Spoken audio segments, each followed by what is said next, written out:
You know when your body's out of shape. You feel it. But when your mind's out of shape, you don't notice it. You just start calling yourself lazy, unmotivated, and undisciplined. You're burnt out, but most of the time you're not broken.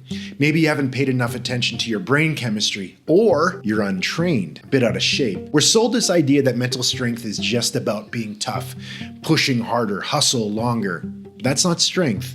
That's burnout with a protein shake. Real strength is the ability to face what's heavy and move it. And just like in the gym, if you never train under load, you won't be able to carry what actually matters. In this video, I'm going to give you a 3-minute mental strength workout. It's not motivational, it's not abstract, it's reps built from neuroscience, performance psychology, and decades of training under pressure. This is how you build a mind strong enough to carry the life you want. 3 minutes, 1 rep at a time. Your excuses won't like this, but your future self will. You don't rise to your goals. You fall to your level of training. And most people, they've never trained their mind to hold pressure, handle uncertainty, or carry something heavy for more than a day.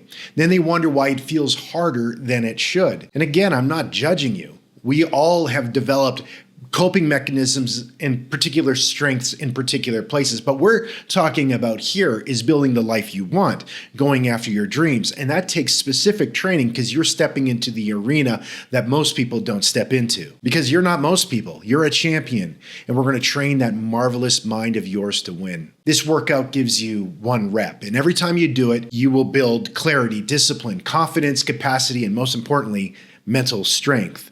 Not in theory, but in practice. If you do it once, it'll help. But if you do it regularly, it'll change everything. And this is specifically the strength workout. In a previous video, I talked about the 6 mental muscles we need to train. This is specifically focusing on strength. And this isn't meditation. It's not breath work, while that is super valuable. It's not writing affirmations on the mirror with lipstick. My wife hates it when I do that. It's training. I've built things I wasn't sure I could. I've stepped onto stages with shaking hands. I performed under pressure, taken risks, chased dreams I didn't know how to explain. And I've dealt with the fear that I might not be good enough to pull any of it off. And I've also stalled, overthought, hidden behind perfectionism, wasted months convincing myself I just needed a little more time and information. So when I talk about training your mind, I'm not talking about theory, I'm talking about survival. I'm talking about lived and uncomfortable practice. You don't need to get strong by reading about strength. You need to get strong by stepping into resistance again and again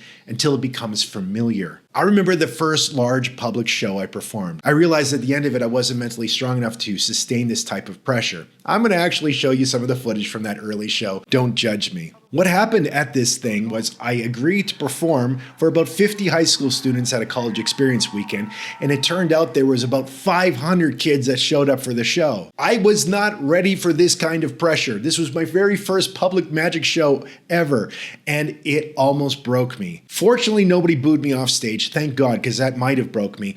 Things went relatively well, but I realized I needed to get stronger.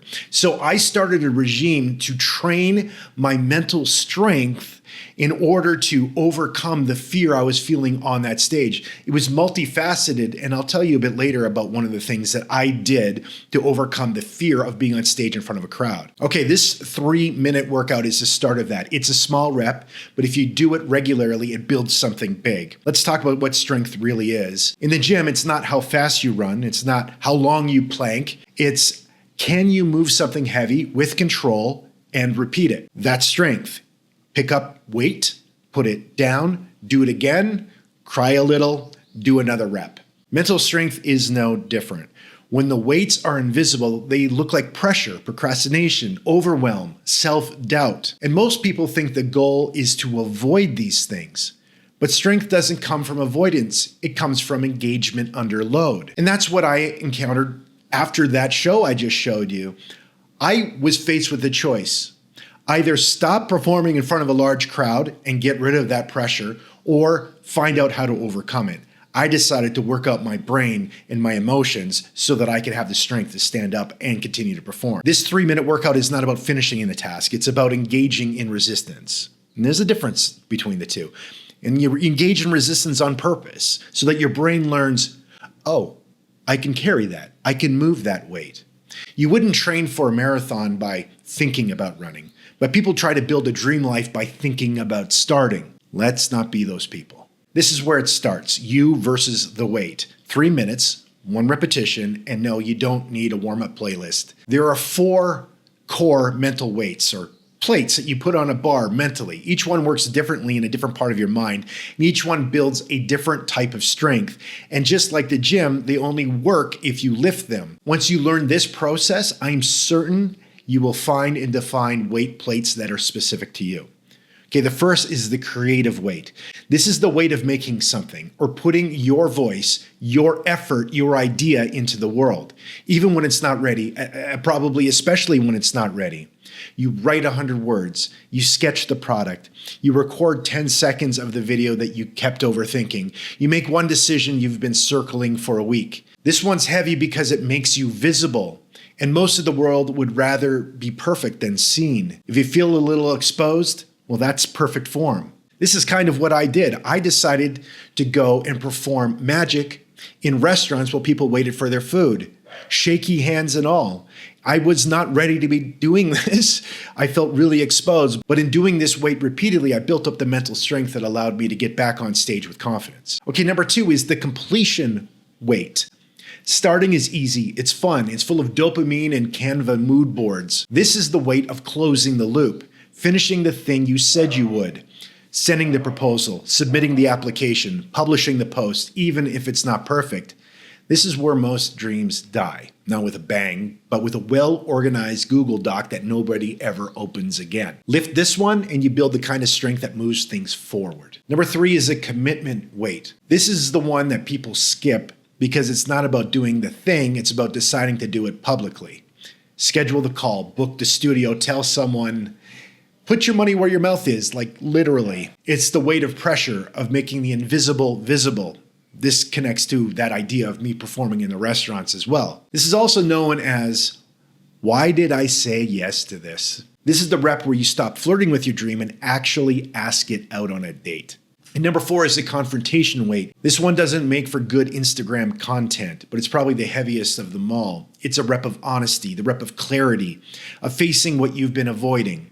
Journal what you're afraid to say out loud. Admit what's not working. Let go of the thing that's draining you. Name the real dream, the one you've kept pushing down. It's quiet, but it builds the kind of strength that lasts. Because the truth will always find its way to you. This rep just helps you meet it on your terms. These are the 4 mental weight plates. They don't look like much, no sweat, no mirrors, no followers, but pick one up fully, even for a moment, and you'll feel it. And over time, you'll carry more than you ever thought was possible. All right, let's train. Pick one weight, just one, creative, completion, commitment, confrontation. You know which one's calling to you. It's the one that you've been trying to talk yourself out of. Now I'm gonna walk you through one full rep. You could pause me when it's time to do the thing, and then come back and finish the set and then move on. I'll also mark the timestamp when this workout section starts so that you could revisit it when needed. This is simple, but it's not easy. Okay, step 1, choose the load. What's the one task that matches the weight you picked? Not a perfect task, not a huge task even, just something with resistance. If you feel a tiny urge to check Instagram instead, you found the right weight. You don't need to climb Everest. You just need to put on your shoes and open the door. Okay, pause here, choose your task, put the weight plates on your barbell in your mind. Step 2, frame the rep. This is key. You're not doing this to finish perfectly. You're doing this to engage resistance on purpose, like racking the weight and lowering it slowly with control. Say it out loud. I'm doing this to get stronger. Yes, out loud. Don't make it weird, but don't skip it either. If you're riding on the train, whisper it softly. That dude with the weird pants next to you doesn't need to know you're in training right now. Okay, say it, frame it, hit pause and do that. Now step 3, do the work. Now go do the thing. Start the task, open the doc, write the first line, book the date, say the truth. One rep.